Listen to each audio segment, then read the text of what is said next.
and you may not want to call HR on your wife, but when you start addressing outside employees and you're developing their career, you want to immediately start developing certain employee retention strategies. Because if 75% of people would stay as long as somebody else heard their issues and that those issues were addressed, you're now focusing on employee retention strategies.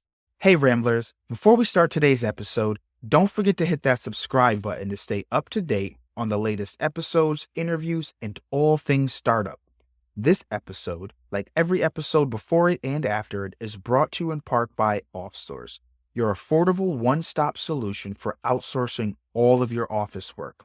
If you or your team are constantly waitlisting important tasks for any reason, you're doing your company a disservice. Get the support you need by outsourcing to OffSource tasks like HR support, admin, bookkeeping, social media, graphic design, web design, and so much more. You can go to the link in the description and visit offsource.tech. This is The Ramblings. Hey guys, welcome back to another wonderful episode of The Ramblings. I have today with us TJ Butler, the owner of 45 Solutions. We are going to be getting into a lot of human resources, very technical talks today, very technical conversations. Introduce yourself. How you doing today, TJ? Thanks for having me, Angelo. I'm TJ Butler, started 45 Solutions. Happy to be here today. That's awesome. As I mentioned, Ramblers, we are going to get in a lot of human resources, technical stuff.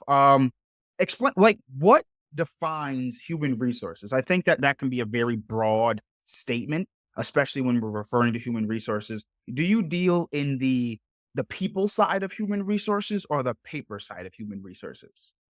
So that's a great question because I'm more of the facilitator of people. I work with business owners to help them grow their people. This way, they're not looking at it like a job, but more in lines of a career.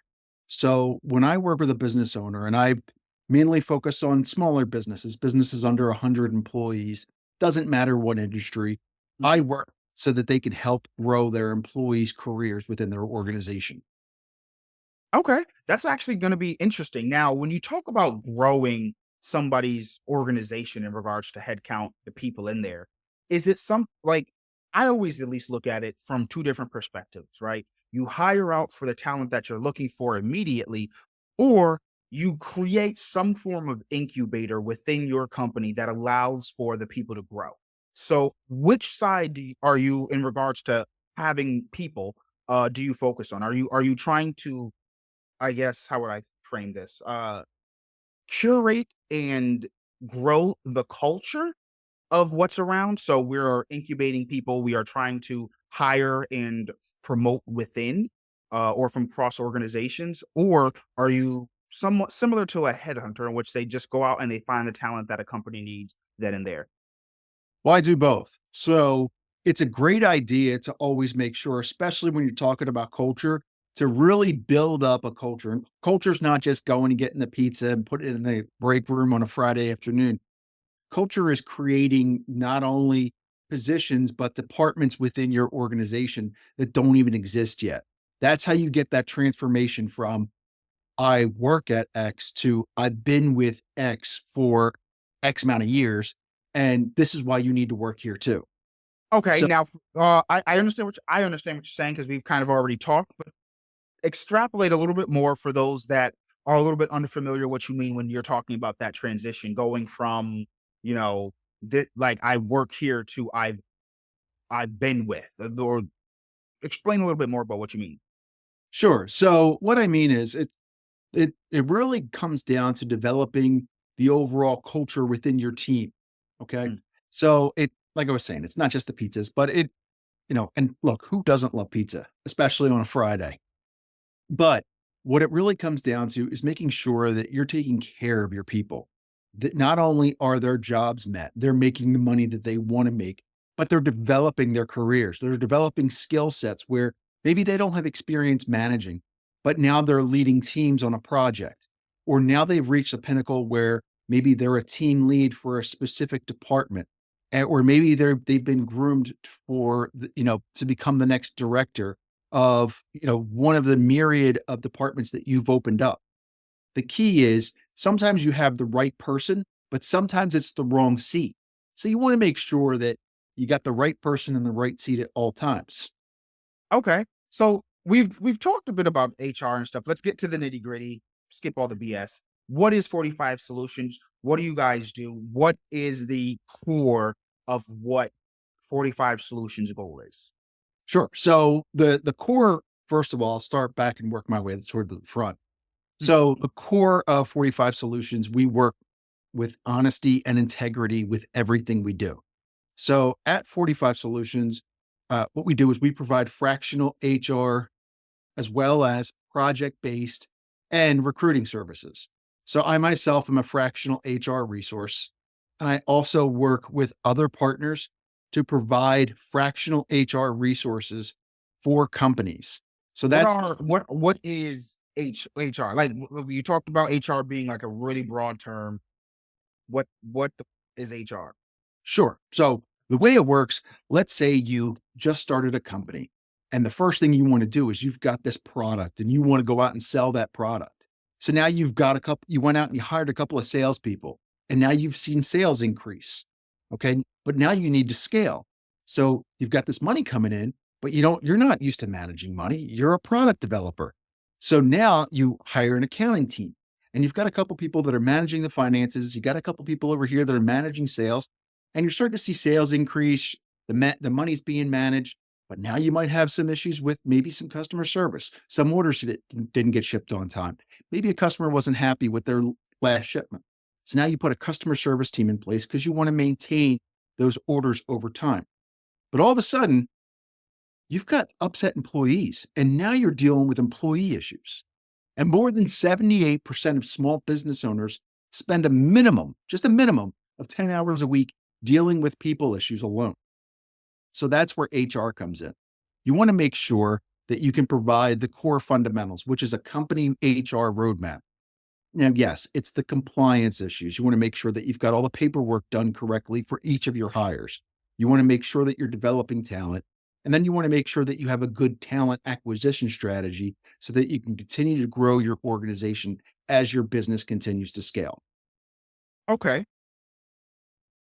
I want to focus on the audience for a second, right? There's a specific number, at least from my perspective or what I'm thinking of, a a number that that problem becomes truly apparent. It would be pretty hard, at least from my particular opinion, perspective, and experience, for there to be that many issues on a 3, 4 person team when it's the employee and owners. Now, obviously, having gone through my own co-founder disagreements and having, an ex co-founder now at this point, I completely understand how the people issues of things works on a day-to-day basis where two people of equal power can kind of clash and there be issues and things with from there.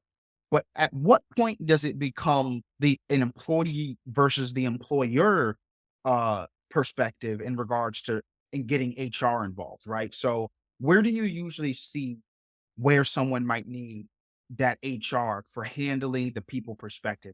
Mainly because, and the reason I'm just asking people is because dealing with people is something that's very hard to outsource in regards to with the new technology, AI, different companies that are popping up that handle that back end HR for onboarding and just all of the paperwork that comes with HR. But dealing with the actual people themselves takes one people to actually deal with and have the problems, but also it takes a certain amount of people that problems become that regular. Where do you see companies hitting that spot of now you might want to start dealing with the culture and the feelings and the emotions of every person on the team? I've seen it start as low as just less than a handful of employees. Okay. And even further than that, research shows 75% of employees would stay longer with an organization when they know their concerns are not only heard, but addressed and not by the business owner. So even if you're a small business, you can benefit tremendously from having an unbiased HR address those employee needs. So, yeah, it could be less than a handful of people. Now, if it's family members, you might wind up taking that issue to the family dinner table, and you may not want to call HR on your wife, but when you start addressing outside employees and you're developing their career, you want to immediately start developing certain employee retention strategies. Because if 75% of people would stay as long as somebody else heard their issues and that those issues were addressed, you're now focusing on employee retention strategies. So you want to keep those people. So what are you going to do to keep them? And how are you going to further their career? So that's when you want to make sure that you have different custom HR policies and procedures in place. And as you're garnering new employees to continue to scale, you want to make sure that you have a great onboarding process because it's the first impression. Right. If somebody walks in, you just hired somebody to join your organization and they walk in and you just slide some papers across the table and say, "Here, fill this out." And there's your seat. That doesn't set a good message. Right. And it'll immediately kill any of the culture that you worked so hard to grow and build. Now, you mentioned that it would be good to get HR involved for certain situations because it's good to have an unbiased opinion. Mhm. Now, is that only as an HR, like a fractional HR?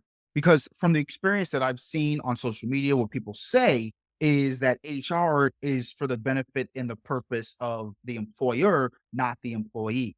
And so, what a lot of employees think, or what I've experienced and seen and hear, what a lot of employees think is that HR is for the benefit of them. And so, HR is not your friend. You don't talk to them. You don't give them more information than you should. They're for the benefit of the employer, not the employee. Well, and it can be that case, but a good business owner is going to utilize and leverage his HR to grow his team. So he's going to have his HR team, what whether it's a fractional HR resource, whether it's a couple of full-time employees, any good HR department is going to be focused on the growth of the team as opposed to what's best just for the business. That's the quickest way to develop an us versus them mentality. Whereas if you want to foster a great culture within your organization, a good HR team is going to focus not only on what's best for the business, but what's equally as best for the employee. How does it how what because we wanna make sure that we keep things I like keeping things technical. How would a business owner hire for HR that is unbiased against him? Because instinctively, HR is incentivized with money to be on the side of the business. Our job is to protect the business, almost kind of like a miniature legal department. When we watch TV shows and everything, we always think of the lawyers as being the bad guys. In the real world, we do see lawyers as the bad guys, but we also see HR people as the bad guys. You are someone that comes in and is not even part of the actual organization that you work with as a fractional employee, as a fractional HR executive. I'm sure So, there's got to be a lot of feelings when someone brings you in. Someone's like, "Oh, someone's got to be getting canned." well, that's a great point. And to further that, one of the best things that you can establish right off the bat is with trust. So, for example, I was working with a client recently that was experiencing a lot of turnover. And he was talking about, I've had this position, the person lasted 3 months. And then in this position, this person lasted 4 months. And this position lasted 6 months. I immediately stopped the individual who's the business owner. And I said, "Can I ask you a question? Is the problem you? You just talked about three different individuals who lasted less than 6 months. And could the issue at hand, since they all reported directly to you, could the issue be that maybe you were the issue, or maybe you weren't delegating management duties effectively enough so that this way what you want to communicate, because you as a business owner are focused on sales, you're focused on inventory, you're focused on finance, you're focused on marketing, and now you're focused on HR. Maybe what you need to do is diversify the responsibility across the team so that this way you're able to let people's careers grow even more. Because when you, as the business owner, say one thing, somebody that already reports to three other managers hears something completely different. So it comes down to effective communication, number one. And number two, it's the diversification of responsibility. Okay. How can someone be better effective at communicating what they need? Is it a practice? We don't want to just burn people's money. What way can we be more effective with communicating? Sure. So that's where I'll work with business owners on talent management. There are three key areas to talent management, which are crucial to every HR department. The first starts with personnel development. That's not only your org chart, you've got your so and so reports to so and so and reports to so and so, but how are you developing that personnel? What's the succession planning look like? Next come the employee performance reviews. How often are your employees being reviewed, not only by their peers, but also by their leads? And how effective is the communication? How effective are they able to give back communication to their lead? So that this way, if the goals may be totally unattainable, the the KPIs can be readjusted so that people can actually develop a career instead of hitting, a plateau, so to speak. And then lastly is compensation management. Everybody wants to make more money. At the end of the day, you're at that job because you want to make money. You want to be able to pay your bills. You want to provide for your family, and you want to be able to go on vacations at times. So you want to make sure that you're being paid fairly. And that's those three key areas, or compensation management in conjunction with the review, in conjunction with succession planning, will help to develop the entire talent management across an organization. I feel like we've been really technical, and that's great advice. However, uh, I would like to bring out a couple of different differentiators, especially in regards to the current economic climate or state of hiring with the labor market and the new entering workforce. I think they're now called like Gen Z, Gen A, or whatever the I youngest. think it's now that we've circled the alphabet. It's now to Gen Alpha. Okay, so Gen Alpha, uh, I'm assuming that's gonna be the 16, 17, and 8-year-olds entering the workforce, either at your local restaurant, McDonald's, but also the ones that are 22, 23, 24, moving into your very first positions of corporate post graduation. We have seen a completely different attitude in regards to how Gen Alpha approaches work versus, boomers, millennials, Gen Z. How, as a larger corporation, because now we're going to start getting into the mix of things. Sorry, small business owners, this is not going to be this is not going to be your area, right? I just want to get into the hypothetical of things. Sure.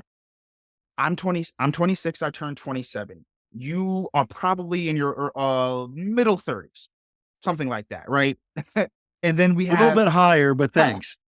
right, and then we have people in their late teens, early 20s.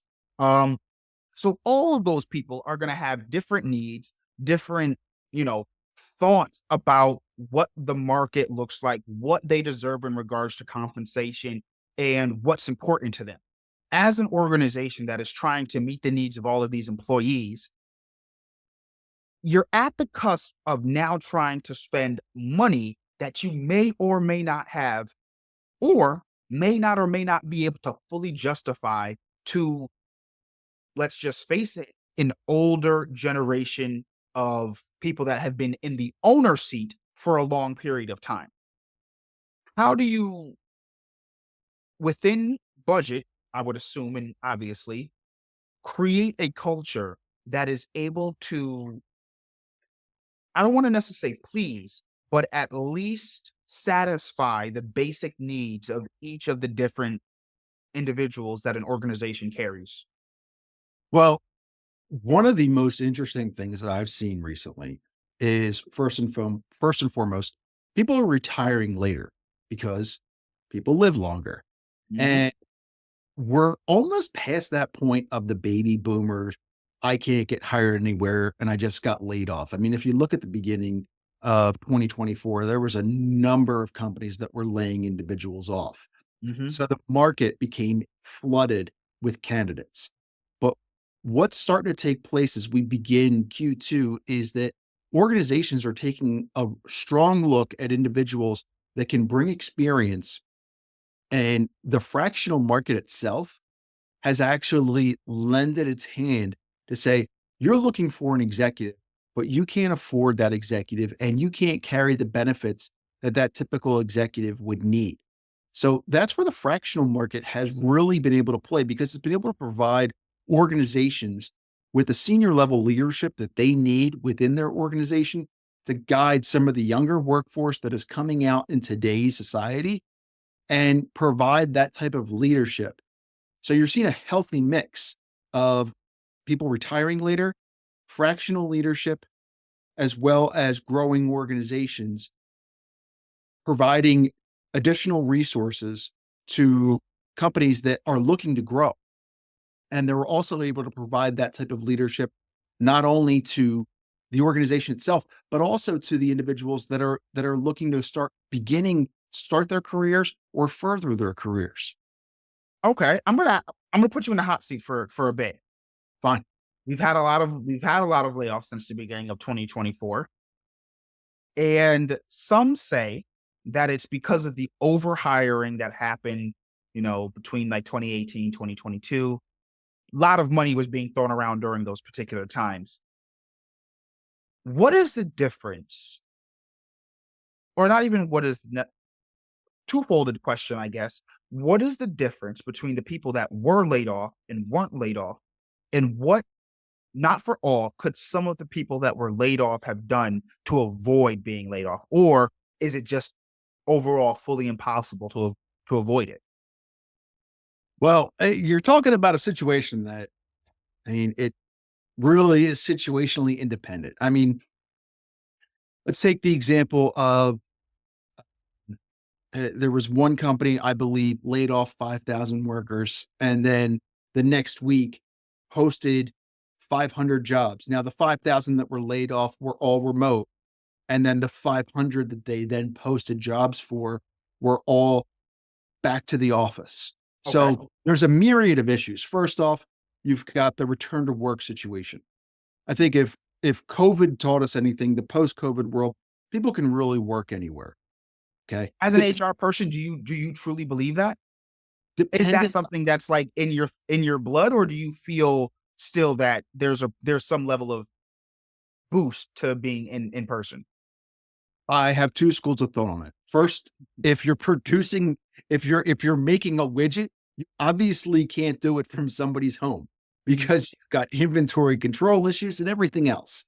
So, obviously, if we're talking about service-based businesses, home services, those are positions that need to be done out in the field.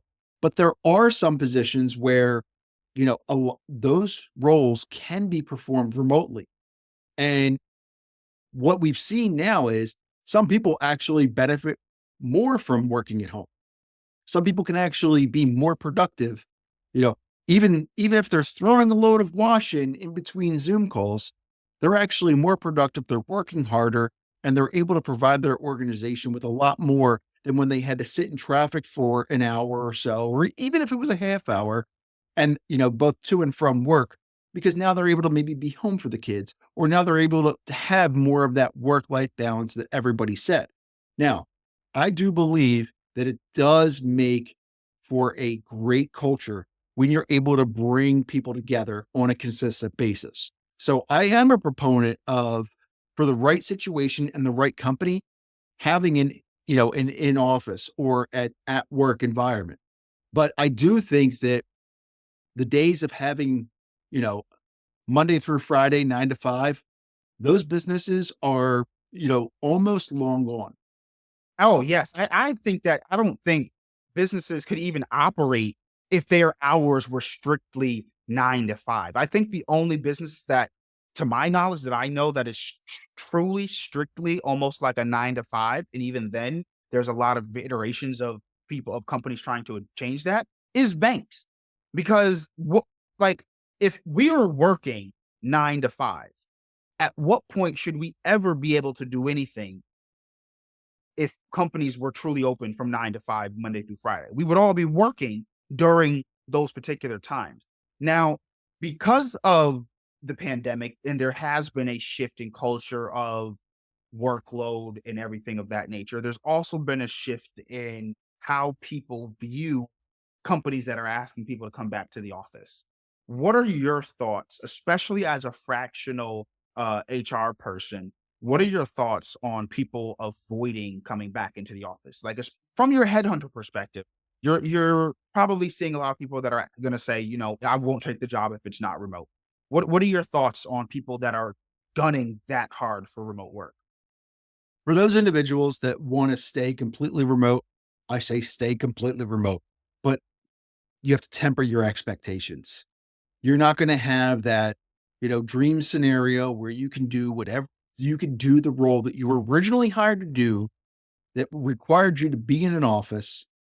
And if the business says you got to come back, then you got to come back.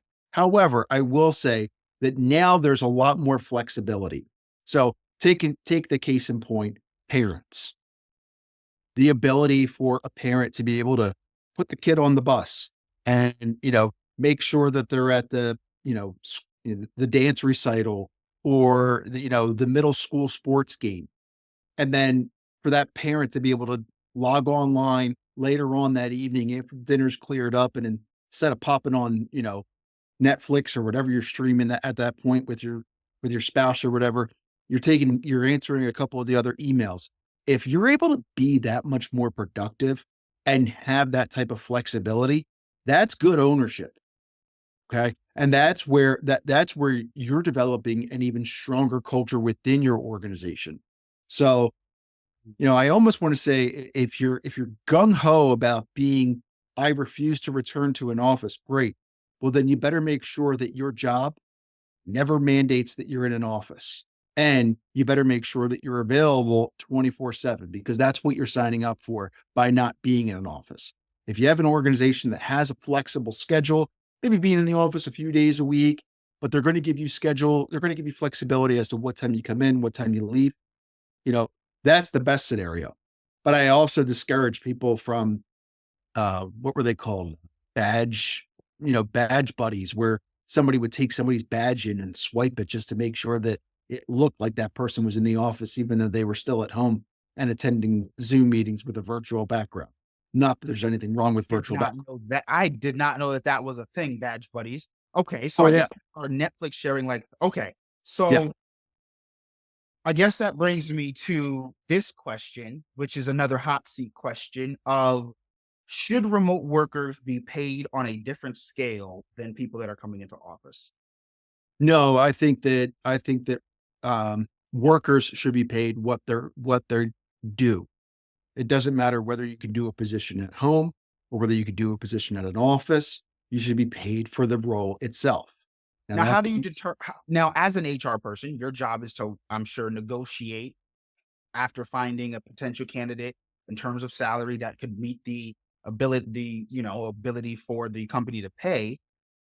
But with the expansion, especially because I'm the founder of OffSource and we deal with, essentially fractional employee support for all areas, including HR, we deal with global talent, which now asks me and lends me, what are your thoughts on because of the pandemic, the globalization of talent and how that can affect small businesses in regards to paying employees their due? Because a lot of small business owners see globalization talent as, I can pay this person 45%, 50%, even if it was 70% of what I would pay somebody else, I have received a 30% cost reduction on my labor for this same job. How would you go about 10 years from now? Or obviously, this is, hypotheticalized. I don't know if that's a word. we'll make um, it. Yeah, we're making it up. How would you determine the pay, especially for someone that's doing a job in San Francisco versus North Carolina versus New York versus Mexico? I'll give you two examples, and these two examples are the key to your answer. One, you've got two different steakhouses in your town. Mhm. One offers prime rib at, let's say, $30 a plate. Okay. The other offers prime rib at $50 a plate. Now, the taste is subjective. Okay. So you tell me which one you like better, but why the two different prices? Okay. Okay. So, secondly, the second answer is if you've got 2 apartments that you're looking at, okay? One has 2 bedrooms and it's on the far side of town, which is greatly connected to, all the major, you know, restaurants and theaters, and it's got, great parking. But then the other one is on the other side of town, which is cheaper, but it may have, you know, free parking, and you also get, access to all the major, metro transports. You're right by the airport, you're right by the train station. Why are the 2 prices different? It's because of location. So people will pay what they get for it. They determine that based upon somebody's experience, one candidate may be able to bring a better experience than another candidate. That takes it back to that steak example I was telling you about. They could be the same cut of meat, but then location. One individual, you're paying for the services that you get based upon where that individual lives. That individual has bills that they need to pay, and where one person lives is going to be their bills are going to be vastly different than another individual's. Say, for example, you and I.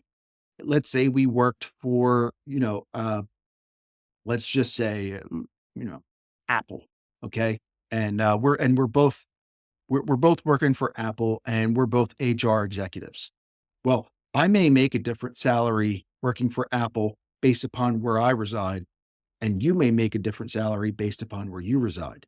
Now, we might be able to provide the same uh, services and the same job responsibilities. However, let's say you now move where I live, or maybe I move where you live. Now we're getting paid, but we're still getting paid the same. I could possibly bring more experience than you might be able to bring. Okay. Now, typically, we're going to compare two people providing the same level of value. The only difference is their location. Is it wrong, or should a company automatically just choose saying, "Hey, we have two people; they're the same level candidate. Let's go with the one that's going to cost us less." Or do you see now? This is, I guess, more of the hypothetical part of the question. Do you see there being more of a globalization in terms of the cost of what something is, right? So getting rid of the idea that a developer in San Francisco makes probably 100x what a developer in a place like Nigeria might make, or a place in Africa or Mexico, a more, developing or third world country. Um, how would you explain that in regards to the person that's getting paid less, that obviously would like to get paid more, that they're not being paid based on their location, but providing the same skill? And how do you explain to the person that lives in San Francisco that might move to North Carolina because they're being paid so highly to reduce their expenses if they're remote? How can they, be also fairly treated by not feeling like, well, because I'm moving, you're going to reduce my pay, or because I'm here, I received the less pay. That's a great question. So, one of the first things is if you're going to set up remote positions that are based upon complete 100% remote, you want to almost have a scale in place so that this way you can adjust based upon the resources, um, locality. Okay. So, an individual that may, like you said, let's say lives in the Bay Area, he's a developer, he might be at the top end of the scale, or as opposed to a developer that may, I think you said North Carolina, and even threw in there, international, might be in another country altogether. That individual may have a lower cost of living. So that's where you want to have a sliding scale, even if they have, you know, 2 years each, let's say, of developing, Java. They're a Java developer, and they both have 2 years of experience. That's why that's why organizations will typically have that, and everybody gets upset on the social medias and the LinkedIn, and they'll be like, put the salary out there. The reason that most HR companies and most HR resources don't put salary out there is because of the pure and simple fact that no two individuals are the same. If you're going to reduce a position down to the point that anybody can do it at any position, then you're making it just an hourly position. That's completely different than taking truly salary. That's the difference between hourly and salaried positions. Okay. Now, here's where, again, I'm going to keep you in the hot seat. I feel like you might be sweating a little bit. I'm going to keep you sweating because we're talking about social media where a lot of people are saying, yes, post the salaries of the job. And if you're going to pay less for someone else, there has to be some kind of logical explanation for that, like location or something. However, because of the idea of this remote work and because of now globalization, if I make $400,000 as, as developer in San Francisco, and I now were to transfer to North Carolina, does that mean that people from higher cost of living areas are worth more? No, no, it actually doesn't. And that's where a good organization, and if you have a great talent acquisition strategy, you're going to plan for that in advance. You're going to develop that, not only are you going to focus your talent acquisition strategy on making sure that as you're attracting new talent, you do have a scale for salaries, but you're also going to focus that personnel development so that if you're paying more, you want to be able to get more return from the individual performing their role. Right. Okay.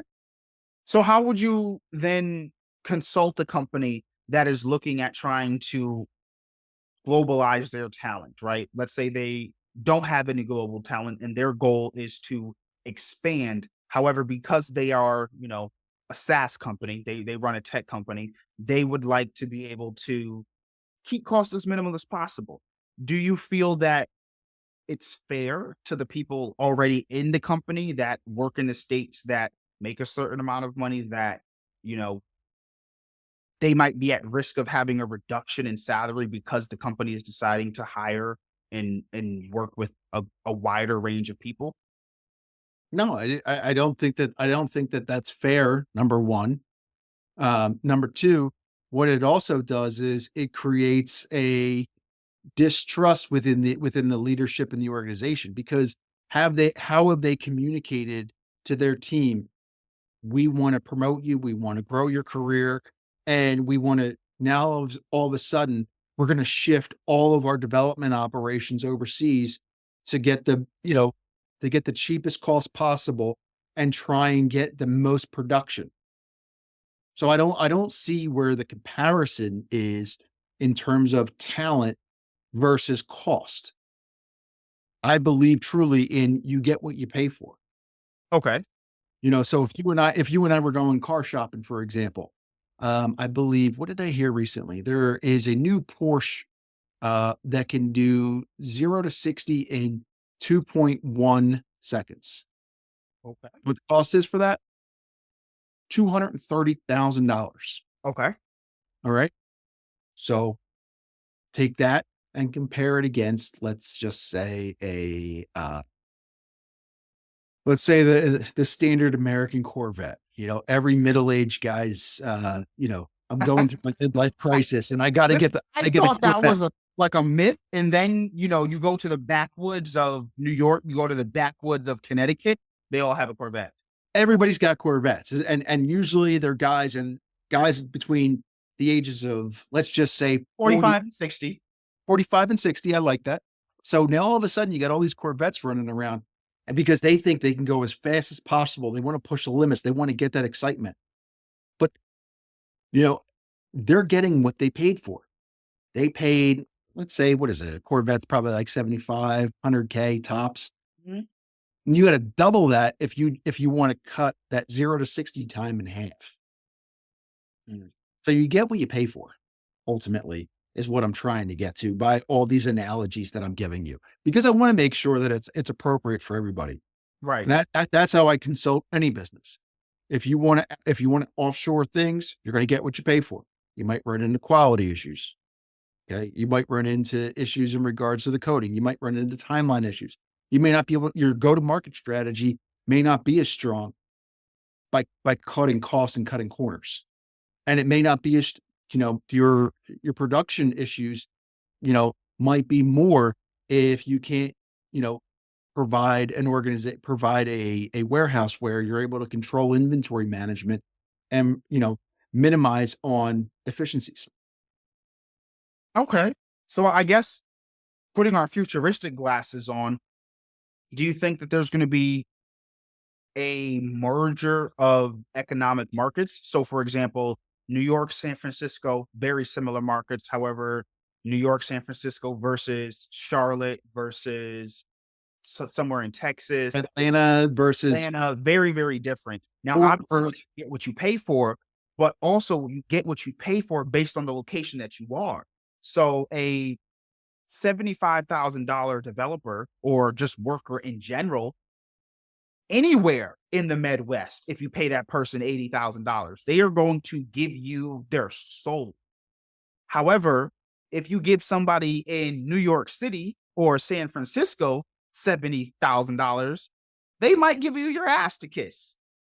Mhm. So Yeah. you're paying for what you get, but it's based on location. So do you think that there's going to be a change in pay scale or a change in I'm gonna edit that actually. Is there going to be a change in economic pay scale based on location? Or do you think it's going to just now be this is what the price is everywhere, no matter where you are? I think that there's a case to be made that it could eventually come to that. An individual, the product that you get is going to cost more. I mean, look at surge pricing, for example, I think Wendy's tried it and backed out within 24 hours, but there are other organizations that are trying it and they're effective with it. I Mhm. mean, look at when we go to buy airline tickets. That's a perfect scenario. Um, if you buy an airline ticket to any major uh, SEC area in the first or second week of May, you're going to pay significantly higher prices. Why? It's graduation week, Right. and people want to go for the whole week. So because it's warm, it's nice. They make a mini vacation out of it. So surge pricing can be effective, but it's got to be managed correctly. A good organization is going to plan ahead and make sure that not only can they sustain that, but that they can succeed from that and that they can develop their people from that and develop careers from that. Mm. Okay.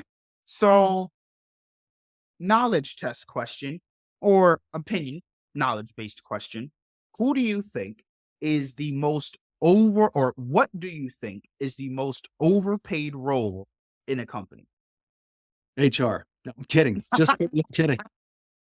You got to have fun with it, right? Right. No, I would say the most overpaid position within an organization.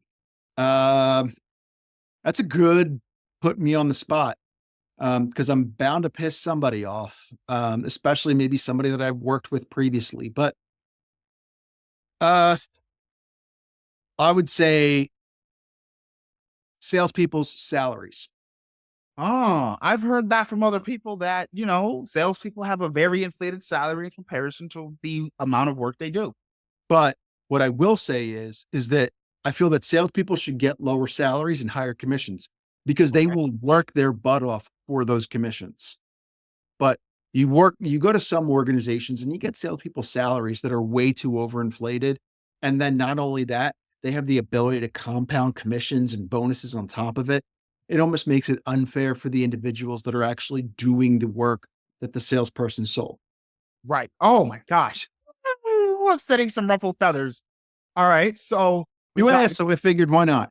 listen, I personally agree that sales should be a higher commission, lower base, mainly because your job is to sell. That is like other jobs, it's a lot trickier to determine not only the validity of you yourself in that role, but of that role itself. I feel that sales, very, very front and center focus, clearly can show how good a person is. Now, HR is to determine how ethically good that person is, because within sales, when you have a high commission and low base, depending on who you are, it obviously can draw or attract people that do unethical things within sales practices.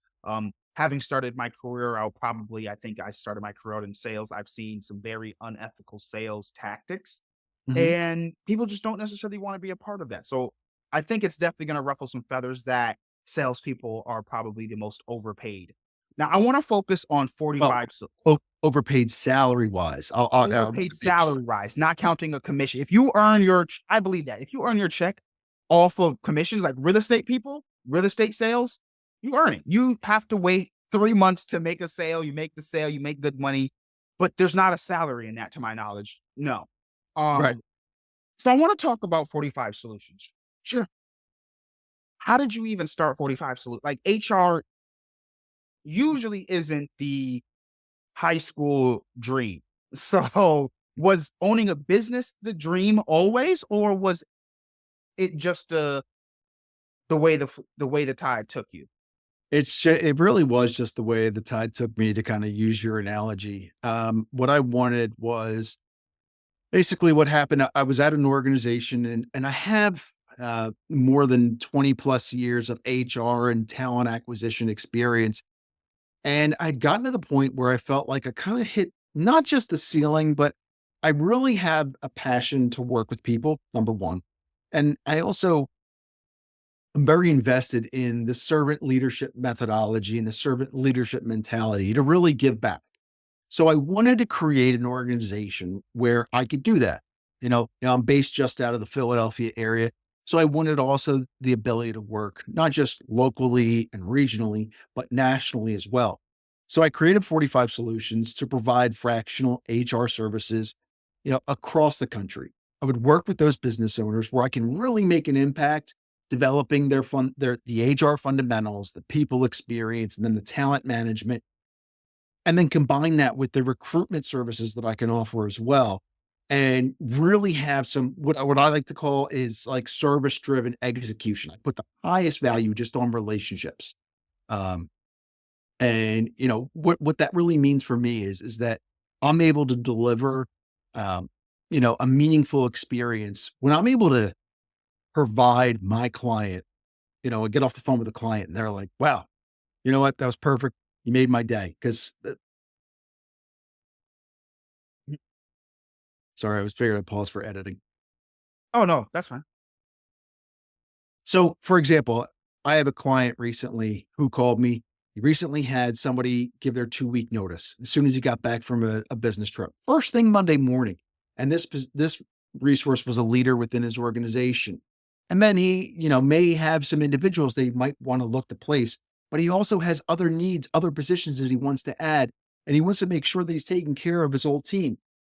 What I'm able to do is I'm able to work with that individual, build out a real personnel development um, matrix, if you will, so that this way, not only are we focusing on replacing the individual that decided it was time for them to move on because, you know, they're basically leaving because they have another opportunity elsewhere and they're going to be moving down south. So, family situations, what have you. And, so now you have an opportunity for promotion.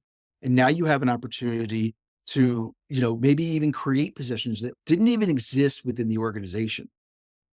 And when I end that call with the client, he's like, wow, I was a little stressed when we first got on because I thought we had all these issues and it was going to take a lot longer. I expected this call to not be, finished in the 50 minutes that we were able to diagnose it. That's what gets me up in the morning. When I'm able to talk to a candidate that I've been talking to about an open position that I'm working on for one of my clients and say, "Hey, guess what?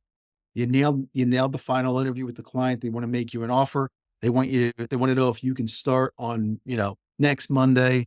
This is the salary you're going to get. By the way, it was a couple bucks more than what you were, previously making. And the only bad news is now you got to give your former employer 2 weeks notice." And you hear the excitement through, just reverberate through the phone, or whether if I'm doing a video call, when you can see the excitement on somebody's face, that's what gets me up every single day. That's what gets me excited. When I can make an impact on somebody's life and really make a difference with people.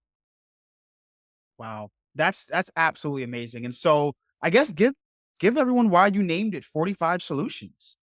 So, um, Great question. The first off, I decided to go out on my own on my 45th birthday last year. And then secondly, I played football in high school. 45 was my jersey number. And when my wife and I decided to have kids, we moved back to the same area where I actually went to high school. And I was a coach for my son when he was.